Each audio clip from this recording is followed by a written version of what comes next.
Hey Andrew, so how do I get like a six pack quick? What's the fastest way to get a six pack? Why does it have to be quick? Why does it have to be easy? Why do you think life is all quick and easy? Why can't it be hard and difficult? Why can't you suffer? Because suffering is what gives it value. If everyone had a six pack and it was quick and easy, then it wouldn't be valuable, would it? If everyone walked around with a six pack and they got it easily, then no one would give a shit. The whole point is that it's difficult to get. Value is linked to difficulty. If you want something that is valuable, you need something which is difficult to obtain. You shouldn't be thinking about quick and easy. You should be thinking about hard, suffering, pain, going through it. That's what you should be thinking about. This is going to be hard, but I'm going to do it anyway. Because when it is done, then everyone's going to know that I went through something difficult. Nobody, absolutely nobody, gives a fuck about you as much as you're going to have to compete against. Nobody cares about you as much as they need to care to fix your life. But nobody is going to come to your bed, drag you out of bed, drag you to a job, force you to work hard. You are never going to have any of the things you want if you do not get them yourself. The only person who's going to make me happy and live a life that I want to live is me. Nobody's going to do it for me. People say, Tate, what motivates you? And I find that I think that's a stupid question. I was a 4-time kickboxing world champion. For 12 years, I trained 5 hours a day, 6 days a week. And I was motivated to train probably about 25% of the time. The rest of the time I went because I am disciplined. If I wake up and I'm unhappy, I will do the exact same things as if I am. I will go to the gym the same. I will work the same. How I feel has no impact on how I live my life.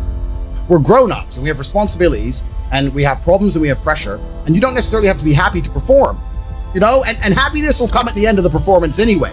But if your number one goal as a man, if your number one mission in life is just to be happy, that's going to be an extremely vaporous existence, and you're not going to be a man of substance. Your ability to deal with stress, the amount of stress you can deal with as an individual, is directly correlated to your success level. If you can deal with stress all day, you're going to be successful. If you collapse under stress, you're not going to be successful. There's no way to the top without stress involved. But there is a massive correlation between success in life and stress tolerance. The more stress you can tolerate, the better your life's going to be. One of the only things in this world you can control is your state of mind. You can't control the weather, you can't control other people, you can't even control your health. One of the very few things in the world you have genuine control over is your state of mind. If you can't control that, then you're just a feather in the wind, and life's gonna blow you around. I can't imagine truly wanting to quit something and not being able to quit. I can't imagine it. When I talk to people who say, I want to quit smoking, I say, when? They go, oh, well, soon. Well, that means you don't want to quit. You want to keep smoking for a while and quit later. I can't imagine a mind frame or a mindset where I want to do something and can't do it. It's almost difficult for me to answer that question, because if you have that kind of mind, if your mind is so fundamentally broken that you cannot do with your own mind what you want to do, then you're just, right? Life is hierarchical. There's always going to be kings and there's always going to be peasants. If you have a mind that you can't control, then you're never going to be a king. You're going to be a peasant. That's your life. You have a peasant's life ahead of you, and that's your destiny. Enjoy. Right? There's always been peasants. That's life. But I believe that the most important thing you can do as a man is to gain control of your mind. Once you have control of your mind, life is so ridiculously easy. People say to me, Tate, you're in good shape. All you do is drink vodka and travel the world. You're never even home. You never even have a gym. How do you do it? It's ridiculously easy if you control your mind. If I decide to do 1,000 push-ups, I'll do them. Maybe I have to do them one at a time. Maybe I'll get tired. Maybe I need a break. I'm going to do 1,000 because I said I'm going to do 1,000. Everyone knows what you're supposed to do. You either control your mind or you don't. And all of these things stem from the same problem. It's something you can do. It's something that is learned. It's something that is taught. Depression is the ultimate motivation. If you're unhappy with your life, if you're depressed, I don't expect you to be popping pills and sitting late in bed. I expect you to give me a huge list of everything you're achieving per day. Depression's a fantastic motivation, but people are told the opposite. No, a lot of people's problems are all in their mind. And I'm not saying that mental conditions aren't real, because absolutely some are. But I try and explain to people, look, the only thing on the planet you have genuine control over is your state of mind. You can't control the weather. You can't control anything. The only thing you can affect in genuine real time is how you feel in your head. How you view the world absolutely and utterly shapes how you react to the world, how you act in the world, how people view you. It's all down to how you view things. You have to believe you're a fucking man, and you have to believe you can achieve anything. I'm not saying you can achieve anything easily. I'm not saying it's not going to take a whole bunch of work. I'm not saying it's going to happen quickly. But you have to believe you can achieve anything. When I tell people that you are the sum of the 5 people you spend the most time with, everyone agrees. They go, yeah, that's probably true. And then they continue to hang around with people who they don't want to be. Why? There has to be a point where you sit and go, okay, you're my friends, etc., etc. I love you guys. Yeah, we can talk, whatever. But I'm on a different life path. You have to leave some people behind. If you were to come hang around with me and my crew, you would be self-conscious. And that self-consciousness would motivate you, or they would certainly instill the discipline required for you to change. You don't feel self-conscious amongst your peers. That's why you don't change. When I was broke, I couldn't sleep. And I say that, people laugh. I'm not joking. When I wanted money, like fucking I needed air. People say to me, I want to be rich. And I say, okay, well, I want to be able to ice skate, but I don't want to be able to ice skate enough to go learn how to ice skate because I can't be bothered. I mean, surely if I could click my fingers and be a figure skater, I'd click my fingers. Who wouldn't? But I don't want to actually go train because I don't want it enough. And this is the exact point with money. Everyone wants money put on their lap. If you truly wanted money, you wouldn't be able to sleep until you fucking had it. And this is the point. Because when I had nothing, I couldn't be distracted.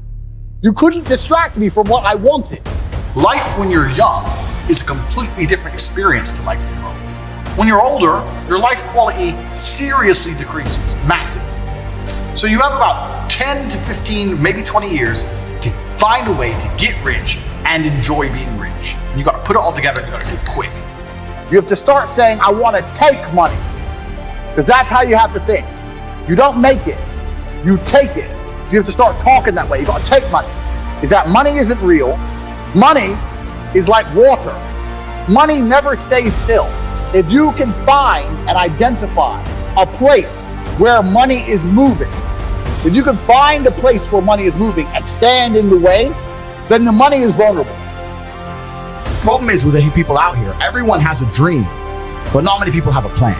A good plan today is better than a perfect plan tomorrow. You got to do something. You got to do something fast. Yeah. You're just sitting around talking about it and hoping for things to get better. I don't think living in a dream is going to help you in any way.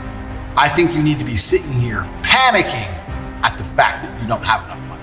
You need to be concerned and worried and sad. You need to do something about it today.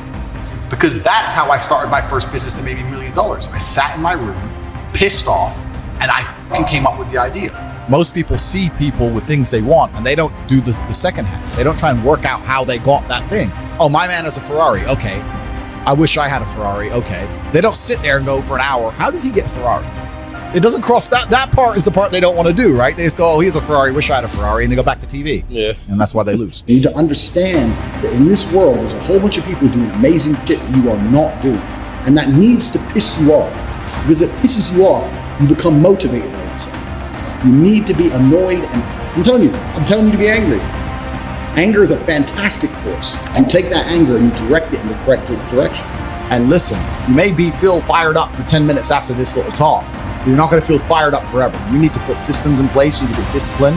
You need to get an atmosphere of people around you who are going to keep you accountable and not make it easy for you to continue to be a fucking nobody. And then you're going to fix your life. Otherwise, you're going to stay a nobody. If you were genuinely pissed off about your situation, you would not need me to motivate you. You would motivate your fucking self, and you would do something to change it yourself. Motivation isn't real. Everyone says this. Motivation is not real. Discipline is real. I do not feel like training, but I still train because I'm a disciplined individual. You don't get to go through life only doing the things you feel like doing.